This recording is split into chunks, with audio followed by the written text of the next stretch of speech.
Capítulo 3. O que te trouxe até aqui? Escolhas distorcidas. No fim, o que experienciamos nesta vida é um aglomerado de escolhas, sejam elas conscientes ou não. Estamos tomando decisões o tempo todo. Se você se sente perdido em uma realidade que não te agrada, foram escolhas distorcidas que te trouxeram até aqui. Muitas pessoas alegam não ter uma vida digna e estão sempre na defensiva, culpando as condições em que se encontram. A família em que nasceram, a cidade em que foram criadas, a idade, a falta de recursos, as oportunidades que não tiveram, a correria do dia a dia. Concordo que há oportunidades e privilégios diferentes para cada um. Não nascemos todos com a mesma realidade material. E existe, sim, muita desigualdade no mundo. Mesmo assim, o verdadeiro sentimento de realização depende mais das nossas decisões do que das nossas condições. Você escolhe se vai ouvir a voz do seu coração ou o que os outros esperam de você. Se vai viver com presença e totalidade ou ansioso pelo amanhã. Se vai nutrir o seu corpo ou se vai anestesiar com industrializados. Se vai reconhecer a sua intenção ou se defender com a opinião de alguém. Você pode até não perceber, mas está o tempo todo escolhendo. Se você só vive no piloto automático, sinto dizer, tem alguém escolhendo por você. Quando entra em uma rede social, por exemplo, você escolhe quem vai seguir, mas a informação que chega até você não é uma escolha. Ao ligar a TV, está escolhendo fazer isso, mas não pode escolher o tipo de notícia que será transmitida. Dessa forma, você está consumindo informações sem filtro, de maneira passiva, deixando os outros escolherem por você. Ao permanecer no modo sobrevivência, sem se questionar por que faz o que faz, sem ter curiosidade para descobrir mais ou sede de aprender, você fará escolhas ruins. Isso porque o seu corpo foi biologicamente programado para sobreviver, o que exige que ele procure maneiras de poupar energia e tome decisões que te mantenham seguro na zona conhecida. Enquanto o corpo quer descansar e ficar confortável, o espírito quer se movimentar, evoluir e crescer, o que exige, por sua vez, desconforto. Em razão disso, há sempre um duelo interno em cada um de nós. Se não estivermos presentes e atentos, seremos levados pela inércia e pela estagnação. É importante entender que estudar dá trabalho, mas ser ignorante também. Ser corajoso dá trabalho, mas não agir por medo também. Viver consciente dá trabalho, mas sobreviver alienado também. Curar-se dá trabalho, mas continuar doente também. Conhecer-se dá trabalho, mas viver perdido também. Ser alguém melhor dá trabalho, mas se manter no mesmo também. Ou seja, toda escolha tem um preço composto de benefícios e sacrifícios, e enquanto você não escolher as batalhas que quer vencer, são elas que estão escolhendo você. Se a sua consciência não der o comando para a sua mente sobre as escolhas desafiadoras que precisam ser feitas no agora para que o fruto que seja colhido seja doce, o corpo simplesmente vai escolher o que for mais fácil, confortável e prazeroso. Toda vez que escolhemos coisas fáceis, vamos ter consequências difíceis, e toda vez que nos desafiarmos, vamos ter consequências fáceis. Entender o que te trouxe até aqui fará com que a sua consciência se atente para o que te levará adiante. Você não pode mudar as escolhas passadas, mas pode usá-las como aprendizado para ser e fazer diferente. Ao longo da minha vida, escolhi na maioria das vezes, a preguiça, a procrastinação, a reclamação, o vitimismo, pessoas tóxicas, agradar os outros, calar a minha verdade, me anestesiar com bebida, dormir mais horas para não enfrentar meus desafios e por aí vai. Como você pode imaginar, os frutos dessas escolhas foram amargos. Se eu continuasse escolhendo sem consciência, a minha realidade não seria diferente.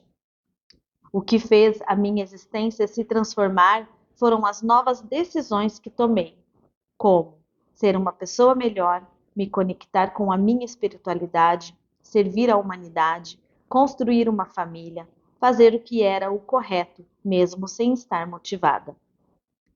Com a minha transformação interna, as condições externas importavam cada vez menos, pois a maneira como eu enxergava a vida era a maneira como ela me enxergava de volta. E é isso que eu desejo para você. Falta de clareza e o hiperestímulo mental. Acabamos de falar sobre o poder das nossas escolhas, e talvez esse seja o principal motivo que nos afasta da clareza mental, o excesso delas. Acessamos em uma semana uma quantidade de informações que uma pessoa do século passado acessava em toda a vida. E acredite, o nosso cérebro continua o mesmo de lá para cá. Ainda que haja uma capacidade neural mais elevada do que antes, o que recebemos de informação é pesado demais para o nosso campo mental. Assim como o nosso sistema digestivo, a mente recebe, digere, absorve e elimina informações. O que aconteceria com o seu estômago se você nunca parasse de comer? Se da hora em que você acordasse até a hora em que fosse dormir, ficasse se alimentando? Não só de alimentos limpos, mas de qualquer porcaria que chegasse até você? Passaria mal, certo? E se no dia seguinte você repetisse a mesma dose e no outro dia de novo, de forma ininterrupta? Assustador só de imaginar, né? Pois é, isso é o que fazemos com a nossa mente. Nós a bombardeamos de informações, na sua maioria irrelevante. Não nos damos tempo para digerir o que recebemos, refletindo, conversando, escrevendo, meditando ou vivendo o tédio. E depois reclamamos que temos insônia. Nos sentimos ansiosos e que estamos sem clareza mental. É impossível ter informação limpa se a sua mente está infestada de ruído. A sociedade ocidental não tem o hábito de apreciar o silêncio, de viver com presença no mundo real e de contemplar o lado simples da vida. Temos o hábito de acessar constantemente o celular e recebemos cargas enormes e artificiais de dopamina, neurotransmissor responsável pelo prazer. Além de nos deixar viciados nos estímulos do celular, notificações de e-mail, mensagens no WhatsApp, likes no Instagram. Esse excesso nos desconecta da vida real. Afinal, nada do mundo real será capaz de produzir tanta dopamina e prazer assim. E isso nos faz perder, pouco a pouco, a graça pela vida e buscar mais estímulo artificial. Com o aumento de pessoas viciadas em jogos, pornografias e redes sociais, notamos também o aumento de pessoas que não têm capacidade de pensar por si mesmas, que não conseguem construir um pensamento crítico, interpretar textos mais profundos e discernir o que querem para si. Costumo chamar esse estado em que a maioria das pessoas vive hoje de modo zumbi. Saia na rua e observe a grande maioria das pessoas olhando para baixo, com os olhos vidrados no celular, sem fazer a menor ideia do que está acontecendo ao seu redor. O excesso de conexão com o digital está criando um dos maiores paradoxos da vida humana. Nunca tivemos acesso a tanta informação, mas as novas gerações estão cada vez mais ignorantes, no sentido da capacidade cognitiva, da interação social e de desenvolver soft skills, e desconectadas de si mesmas.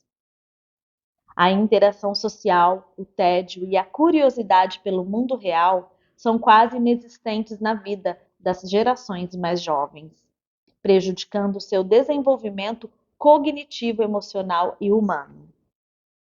Estamos doentes mentalmente e, se não mudarmos esse comportamento, a nossa realidade também não vai mudar.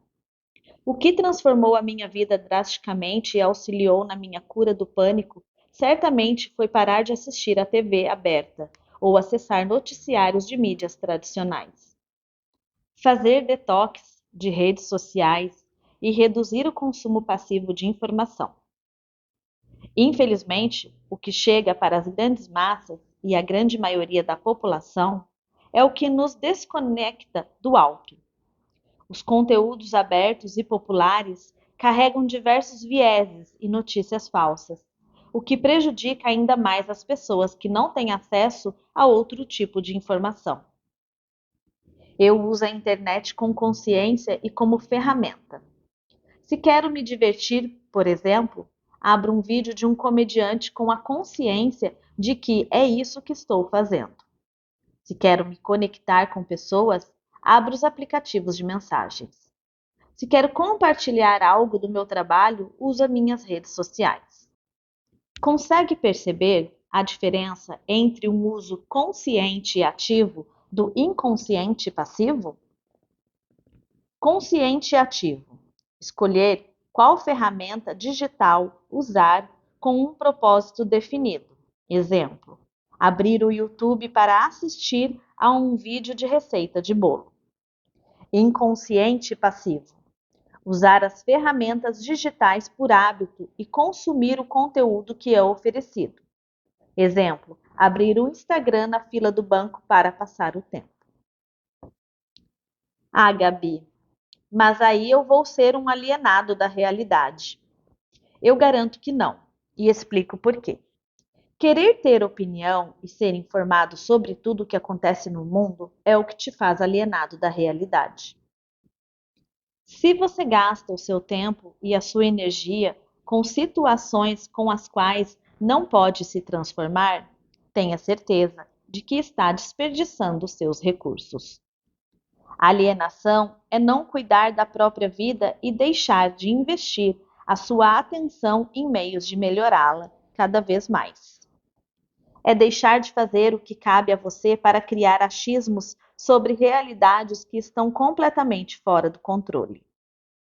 Pare por um instante e observe a vida de pessoas felizes e bem-sucedidas e a de pessoas frustradas e vazias. Provavelmente você verá um padrão no qual as satisfeitas usam os recursos que possuem para se desenvolver, servir o próximo e adicionar valor ao mundo, enquanto as infelizes gastam os seus recursos mais valiosos, tempo e energia, para palpitar sobre a vida alheia e criar opiniões rasas sobre o mundo. Isso nada mais é que o nosso ego querendo se inflar de razão. Quantas amizades e famílias vêm se desfazendo por brigas entre pessoas que acham que sabem tudo? Que ao lerem o título de uma matéria que muitas vezes é falsa e enviesada, se consideram experts em tal assunto e decidem enfiar goela abaixo a sua visão de mundo? Isso é insano.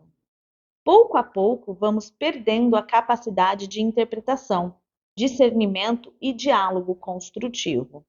As trocas se tornam brigas entre egos reativos e alienados da realidade. Enquanto a briga se nutre por questões políticas de um continente do outro lado do planeta, a saúde, o trabalho e a família de tal indivíduo são completamente negligenciados. Lembrando que eu não sou contra a tecnologia nem o acesso à informação. Pelo contrário, ambos trouxeram diversas facilidades que abriram espaço para investirmos nas capacidades humanas. Contudo, somos a primeira geração que os utiliza de forma descontrolada e colhe os primeiros frutos amargos dos hábitos digitais.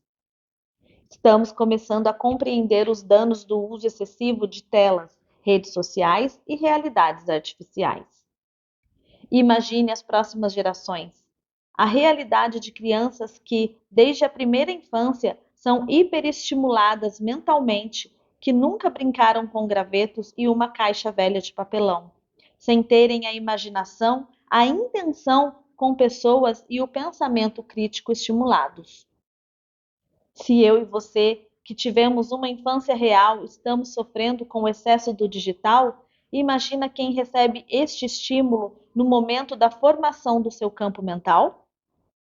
Desde bebês, somos filhos, estamos sendo anestesiados por telas, cores, sons, imagens. E como qualquer outra droga, além de dependência, eles causam abstinência quando removidos. Lembro que ao voltar da escola, os meus desenhos favoritos tinham um horário específico para serem vistos. E quando eu me atrasava, eu os perdia. Tinha que lidar com a frustração. Esses acontecimentos abriram espaço para que eu desenvolvesse dentro de mim habilidades para lidar com situações adversas da vida, ser criativa em resolver problemas e amadurecer emocionalmente. Hoje em dia, as crianças não têm nem mais paciência para assistir a um episódio inteiro de um desenho. Com o rolar dos dedos, já mudam para algo mais interessante e estimulante. Até que a vida real perca toda a graça, já que não pode ser acelerada ou trocada pelo simples apertar de um botão. Com o passar dos anos, essas crianças se tornarão adultos com uma hipersensibilidade perante a vida. Vão se sentir frustradas por coisas banais. Descartarão relacionamentos de longo prazo que precisam de esforços para serem criados em troca de um aplicativo em que conseguem um novo e interessante com facilidade. E se sentirão desconectadas da verdade, já que se acostumaram com um mundo artificial. A nossa comida, a nossa vitamina D, os objetos de decoração, tudo é falso e artificial, construindo uma humanidade cada vez mais perdida de si. Pare e reflita. Quando foi a última vez que você passou um dia inteiro sem celular? Em que dia do momento em que acordou até quando foi dormir, se conectou apenas com o mundo real? Que passou o dia na natureza, olhando nos olhos das pessoas, respirando com presença, comendo alimentos espirituais? A sua resposta já diz muito sobre como chegamos a esse estado de desconexão profunda com nós mesmos e como esse excesso de ruído mental tem nos desconectado da espiritualidade. Estado de inconsciência e de reatividade. Eu estive a maior parte da vida muito estressada, ansiosa, reativa e irritada. Sempre que algo saía diferente do inesperado, eu era um vulcão inesperado de emoções. E sem a mínima consciência de que poderia mudar, vivia repetindo a síndrome de Gabriela. Eu nasci assim e vou morrer assim. No auge da minha ignorância, eu me orgulhava dos meus defeitos e fraquezas. Acreditava que ser grossa, workaholic e sincera o tempo todo era um sinal de força. E mal sabia que isso só revelava minha falta de autoconhecimento, humildade e controle. Foi só depois de anos que me libertei de mim mesma.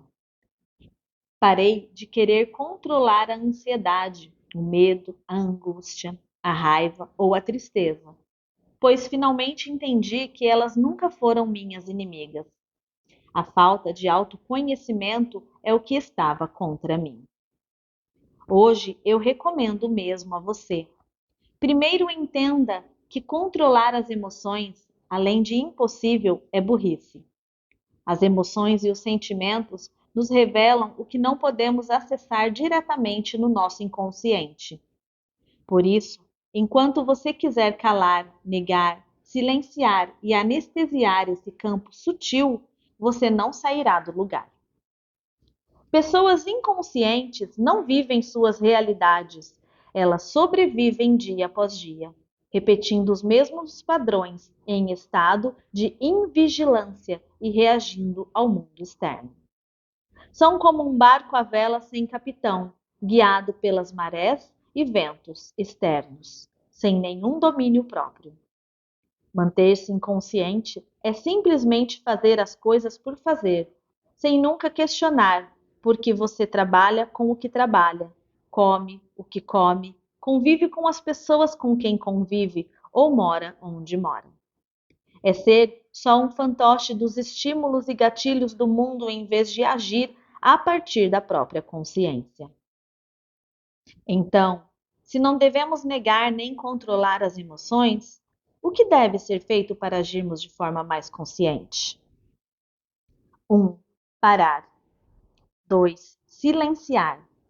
3. Respirar. 4. Observar. 5. Refletir. 6. Questionar. 7. Escrever. E só depois partir para a ação. É claro que nem sempre você terá esse tempo ou se lembrará de não reagir imediatamente aos acontecimentos da vida, mas uma pequena mudança por vez te transformará por completo. Comece se tornando consciente do quanto você controla o que faz. Por exemplo, no trânsito, observe como se comporta quando alguém te fecha. Você respira e pratica compaixão ou xinga a pessoa sem pensar duas vezes. Quando algo acontece fora do seu planejamento, já começa a reclamar sem parar, se perguntando por que a vida é tão injusta com você, ou busca uma solução em um aprendizado? Perceba que o estado de inconsciência se manifesta quando você não está presente, se comportando como observador e testemunha de todo o resto. Ele se resume em você acionar o modo zumbi. Quantas vezes você está fragmentado, fazendo 5 tarefas ao mesmo tempo e com a cabeça em mais 10 do futuro? Isso é agir de forma inconsciente, alienada e anestesiada. Você está aqui e agora comigo? Sentindo a sua respiração, a textura deste livro, a temperatura do ambiente? Ou está passando os olhos rapidamente para se livrar deste capítulo enquanto pensa na refeição? Enquanto não estiver atento e presente, você não vai estar verdadeiramente vivo. Eu sei que agora você pode estar assustado e preocupado ao perceber que está a maior parte do tempo ausente em si mesmo. Mas calma. Fazer as coisas de maneira automática não é ruim, e sim um mecanismo natural de nossa mente e corpo para poupar energia. Ou seja, tarefas repetidas criam uma sinapse neural por meio da qual a mente as transforma em hábito. Assim, você não precisa despender muita energia para realizá-las. Imagine se você tivesse que parar para pensar toda vez que fosse escovar os dentes, amarrar o cadarço ou mudar a marcha do carro. Não te sobraria recurso energético para mais nada. O problema é que a mente não distingue um hábito como bom ou ruim. Ela simplesmente obedece à repetição. Quem deveria determinar o que é repetido e se torna automático é a consciência.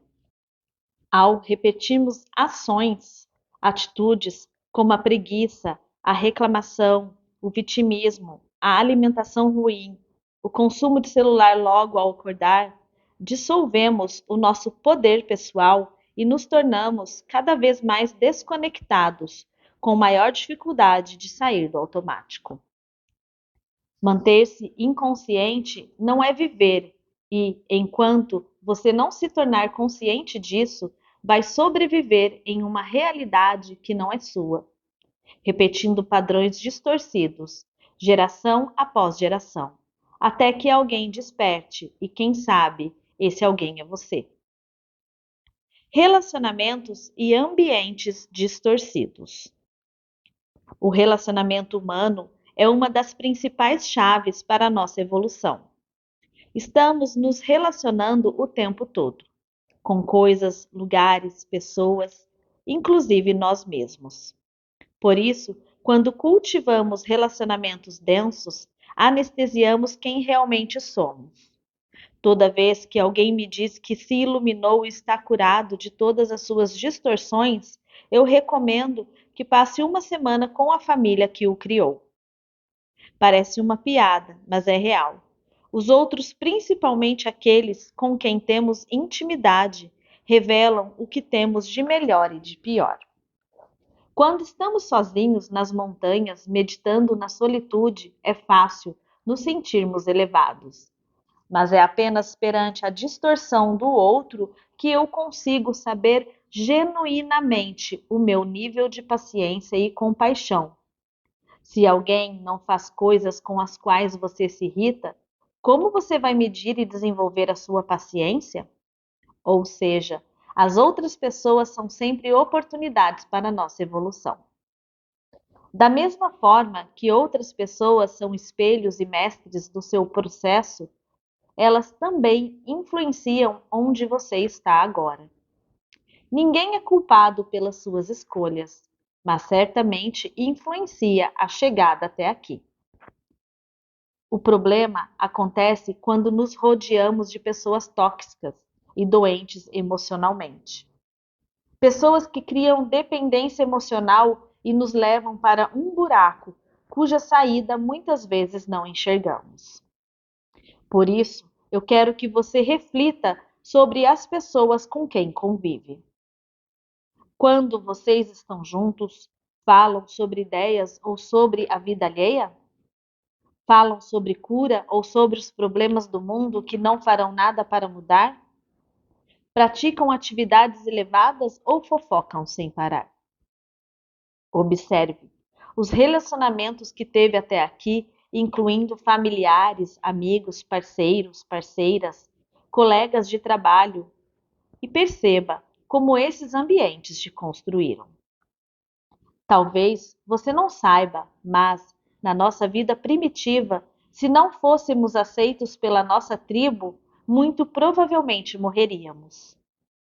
Foi a nossa união como comunidade que permitiu a sobrevivência e a evolução da espécie humana. Assim, o seu e o meu sistema ainda veem a aceitação e a adaptabilidade a grupos como algo indispensável. Se você chegar agora em um ambiente em que todos estão falando sobre problemas, naturalmente, para ser aceito, o seu cérebro vai buscar uma memória trágica ou vai inventar um problema que não existe para se encaixar em tal grupo. O mesmo acontece para o positivo. Se você chega em um lugar onde as pessoas falam de conquistas e melhorias, o seu cérebro também vai se adaptar.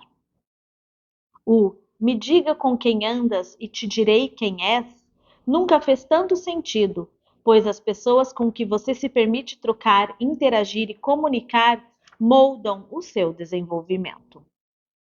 A mesma adaptação acontece para os ambientes em que você vive: escola, casa, trabalho, bar, biblioteca, parque, balada, igreja. Cada ambiente tem miasmas, registros acumulados, próprios que moldam a energia e a influência de tal lugar.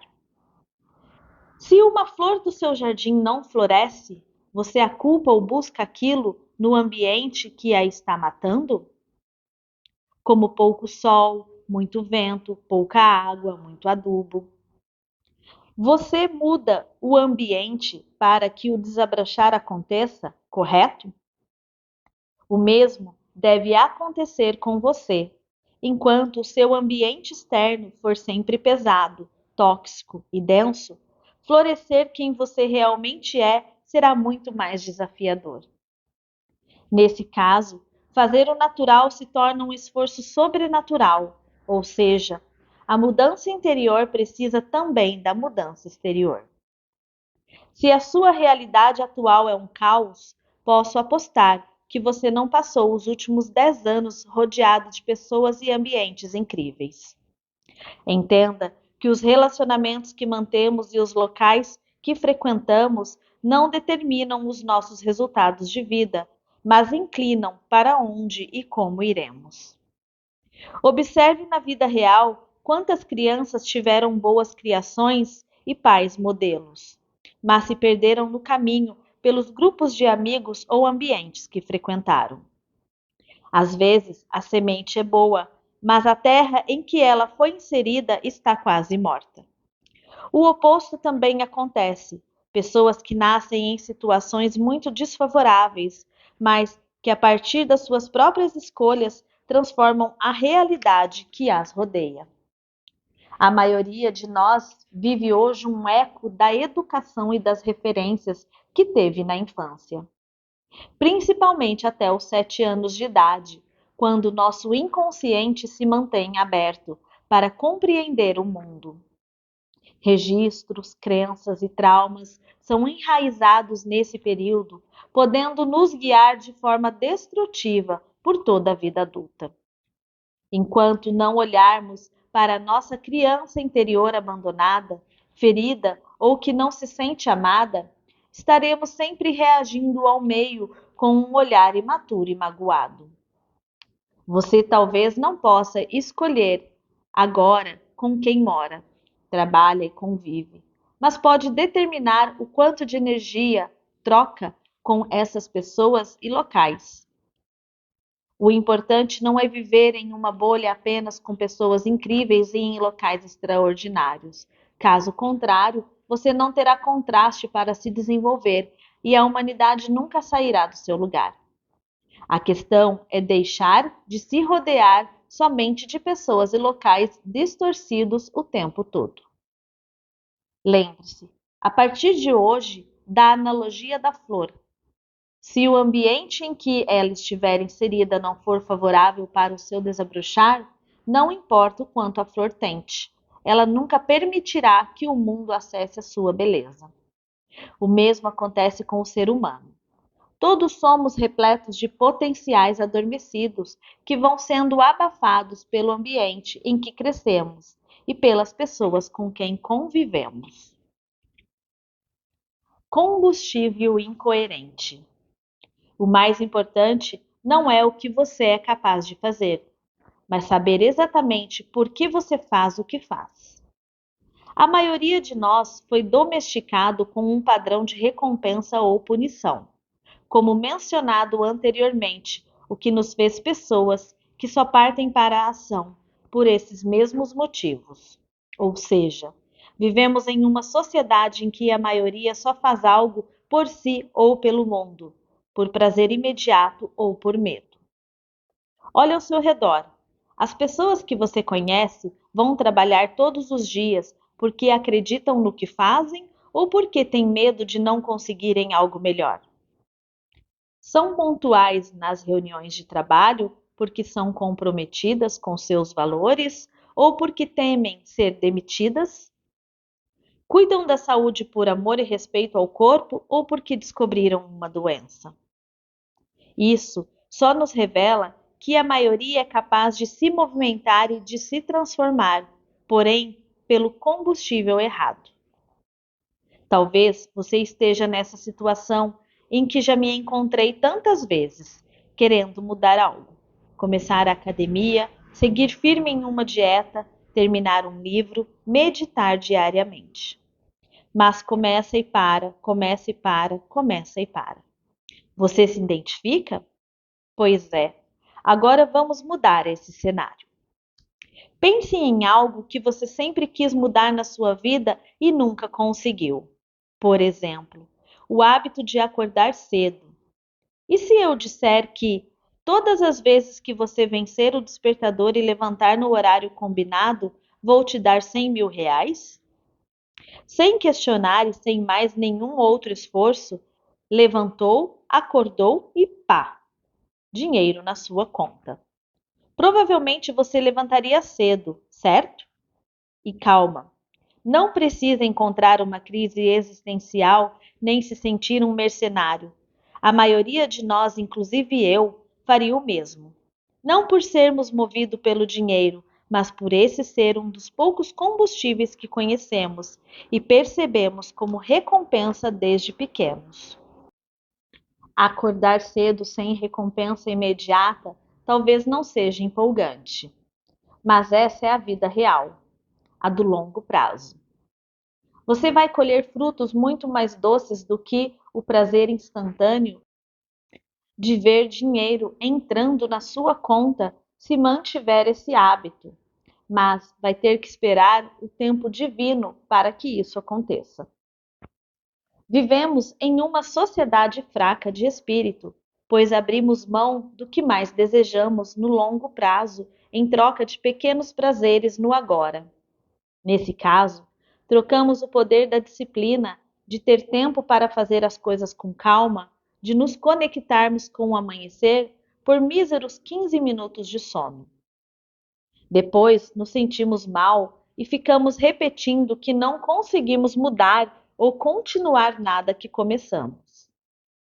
Mas, se não nos dedicamos a vencer o despertador, que dirá batalhas maiores na vida? Agora, você já sabe que nunca foi falta de capacidade, mas de estímulo, propósito e combustível. O que move o mundo, meu jovem gafanhoto? Dinheiro, status e poder. Mas isso já não te move mais. O chamado de despertar para a sua verdade inclui o despertar para os combustíveis certos para a sua realidade. Enquanto você tentar abastecer um carro com perfume, ele não vai andar, correto? Pode ser até que o álcool contido no perfume o faça sair do lugar, mas, com o tempo, você vai destruir o motor. O mesmo acontece conosco, humanos. Sem o combustível correto, vamos definhando pouco a pouco. Recentemente virou moda dizer que vai fazer algo na força do ódio. Vou treinar na força do ódio. Vou trabalhar na força do ódio. Vou comer bem na força do ódio. Isso traz a ideia de que, mesmo detestando uma tarefa, ela será feita por disciplina. Mas já parou para pensar que se o que te move, o seu combustível, for o ódio, é questão de tempo até você se sentir vazio novamente? É importantíssimo ressignificarmos o motivo pelo qual fazemos o que fazemos. Há várias possibilidades, mas você pode considerar que faz o que faz por amor à vida, honrar uma oportunidade, disciplina, responsabilidade, amor próprio, consciência, princípios. Há diversos combustíveis que nutrem a ação e o nosso espírito. Por isso, comece a mudar a forma como você fala para ser guiado por aquilo que te move. Medo de errar e ser julgado. Provavelmente, esse é um dos principais bloqueadores da verdade que existem, o medo de errar. Quero que você se lembre das consequências de quando errava na sua infância. Recebia bronca, palmada, castigo ou violência. Sentia que havia esforço para ser você e aprender com falhas, ou que seria punido toda vez que não se comportasse como esperado? Essa reflexão é extremamente profunda, pois sabemos na teoria que errar é humano. Mas será que as consequências que enfrentamos dos nossos primeiros erros foram tão humanas assim? Enquanto a sociedade tiver um molde perfeito de ser humano, vamos nos frustrar, pois não somos feitos dentro dessa forma. Cada um tem a sua própria. Então, mesmo que tenhamos valores e regras para viver em sociedade, precisamos de flexibilidade para nos adaptarmos às individualidades de cada ser. No meu caso, por exemplo, eu falhava muito em exatas na escola. Na faculdade, era punida por não suprir as expectativas do mundo. Levava bronca de quem me criava. Era rotulada como burra pelos meus colegas. Não recebia direcionamento para superar minhas dificuldades. E, em vez de conseguir perceber as inclinações naturais que tinha, persuasão, sensibilidade, criatividade, eu só me afundava e me culpava por medo de errar. Mais uma vez, o nosso desejo de não falhar não vem da vontade de sermos bons de espírito, mas de desejarmos ser aprovados por quem nos rodeia. Ou seja, não somos movidos pelo desejo de melhoria, mas sim pelo medo e pela ilusão de não sermos perfeitos. Se errarmos, seremos julgados, o que só aumenta essa insegurança. Nisso, a minha rebeldia ajudou bastante, pois, mesmo com tantas caixas tentando me aprisionar em um único padrão, eu continuei arriscando. Namorava à distância na época da faculdade, quando ninguém queria nada sério. Largava o emprego que era estável para buscar algo novo da noite para o dia. Me mudava de país e de casa diversas vezes para me sentir mais conectada. Começava diversas empresas sem o mínimo de conhecimento e com o máximo de vontade. Eu nunca me paralisei pelo medo de errar, mas infelizmente isso não é o que acontece com a maioria das pessoas. Talvez eu realmente fosse inconsequente e impulsiva quando mais nova, mas isso apenas me mostrou o tamanho da ilusão que existe quanto ao erro. Entenda que não estou fazendo apologia ao caos nem dizendo que você deve trair quem ama, roubar um banco ou tirar a vida de alguém, pois essas ações você já sabe que são erradas. Estou falando de experienciar coisas cujo resultado você desconhece. Largar um trabalho fixo para empreender, por exemplo, não é certo nem errado, apenas um movimento fora da zona conhecida e da validação da grande maioria. Grande parte das pessoas vive na bolha da infelicidade, justamente por medo de errar e de ser julgada por novas escolhas. Mas posso contar um segredo? Não existe certo e errado sem um ponto de referência. Se você tem o objetivo de comprar um alimento, por exemplo, ir à farmácia é errado. Mas, caso queira comprar medicamentos, é o caminho certo. Se a sua referência é viver na estabilidade, agradar as projeções da sua família e ser bem visto pela sociedade, aí sim, mudar para a Indonésia para ser artista plástico pode ser um erro.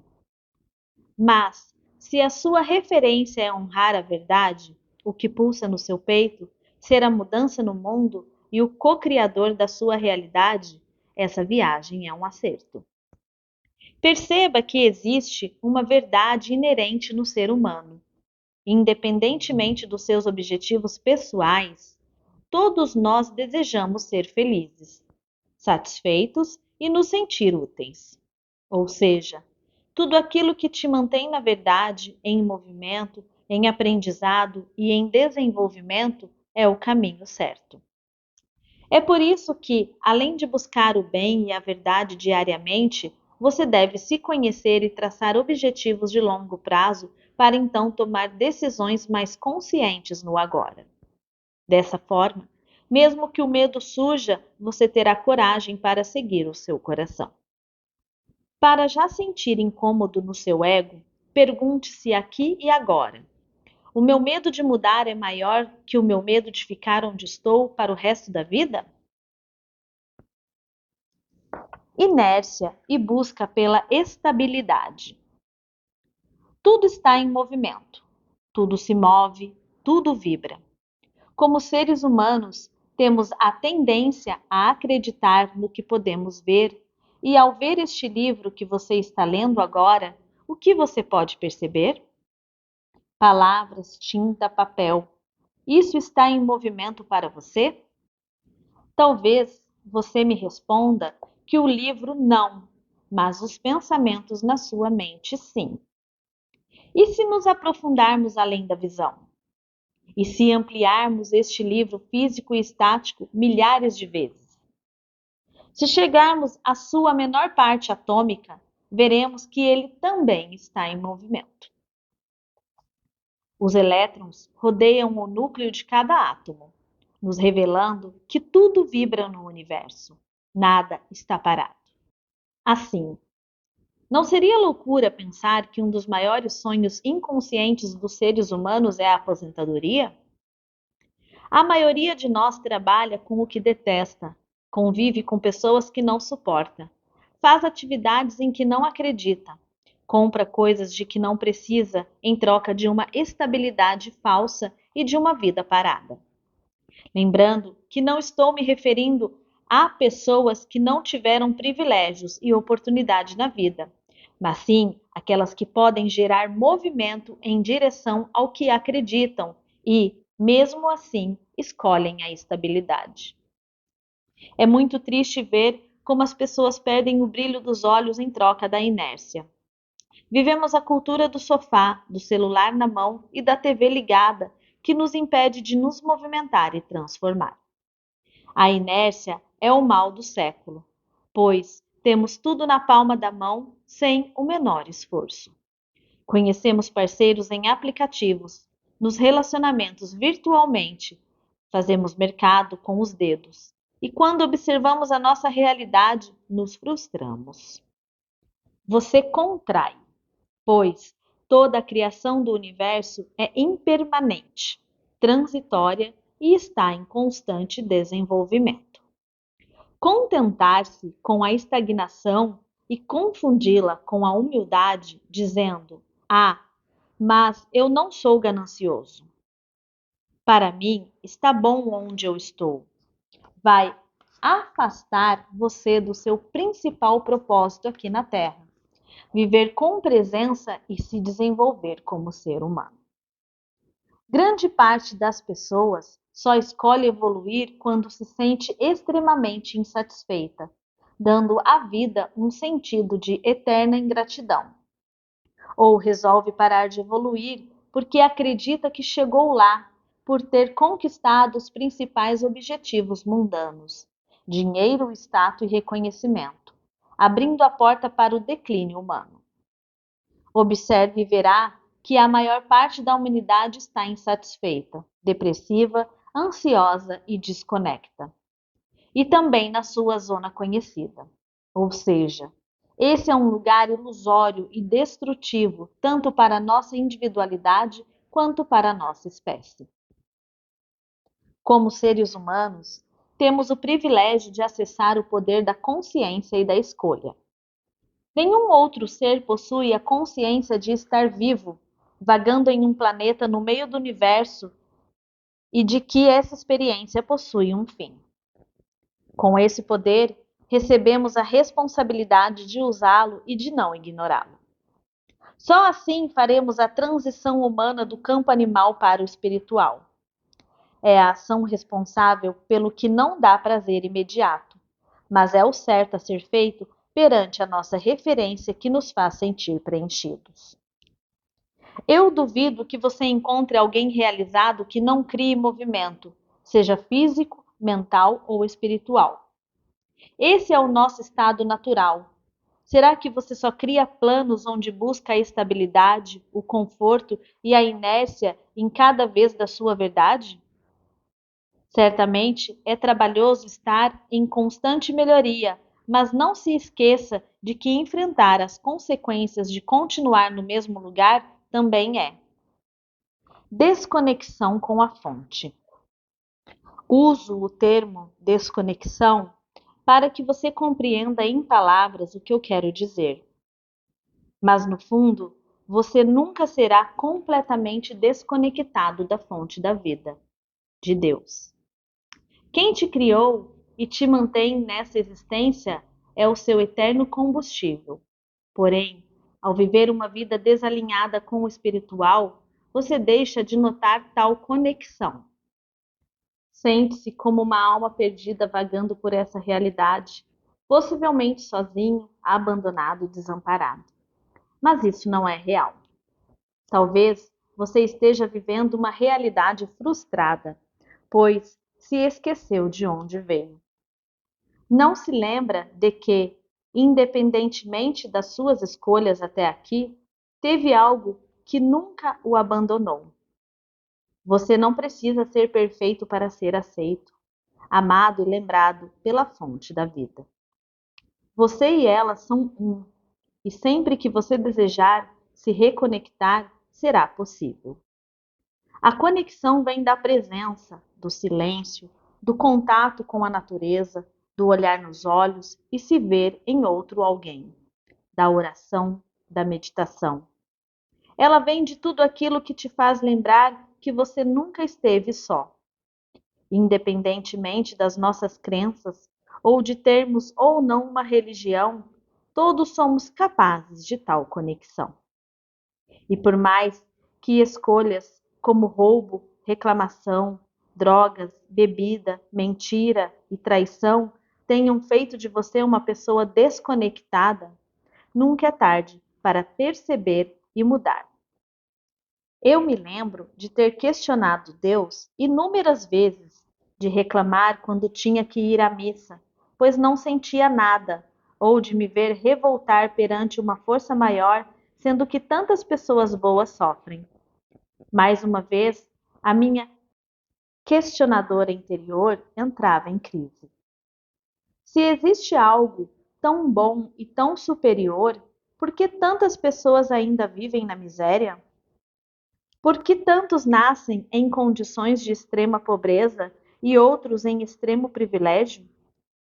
Eu simplesmente não entendia e tal indignação me desconectava cada vez mais. Estou aqui para te fazer refletir que você não precisa entender algo em sua totalidade para acreditar que é real. Assim como um filho não compreende porque o pai não o deixa mexer na água fervendo até amadurecer e ter mais compreensão. Você também não entende os movimentos de Deus com totalidade. A minha prepotência e falta de humildade me faziam querer encontrar a resposta final sobre Deus, a definição exata de onde viemos e para onde vamos. No entanto, com a maturidade da vida e em momentos de extremo sofrimento, percebi que nunca fui abandonada, que mesmo questionando a existência de algo maior, nunca fui esquecida, pois eu e ele somos um. O problema está em querermos decifrar, rotular e explicar o infinito como uma mente finita, o ilimitado como uma mente limitada, o todo como uma parte fragmentada. Não tente limitar e entender Deus com a nossa pequenez humana. Busque senti-lo através das suas escolhas e ações bondosas. Aquele que plantou os sonhos no seu coração é o mesmo que lhe dá meios para realizá-los. Não tema a grandeza que você pode ser e viver. Existe algo que nos sustenta e ampara em níveis que a mente humana não é capaz de acessar. Por isso, se reconectar com o mistério da vida e abastecer o seu espírito de fé é fundamental para que você desperte quem é.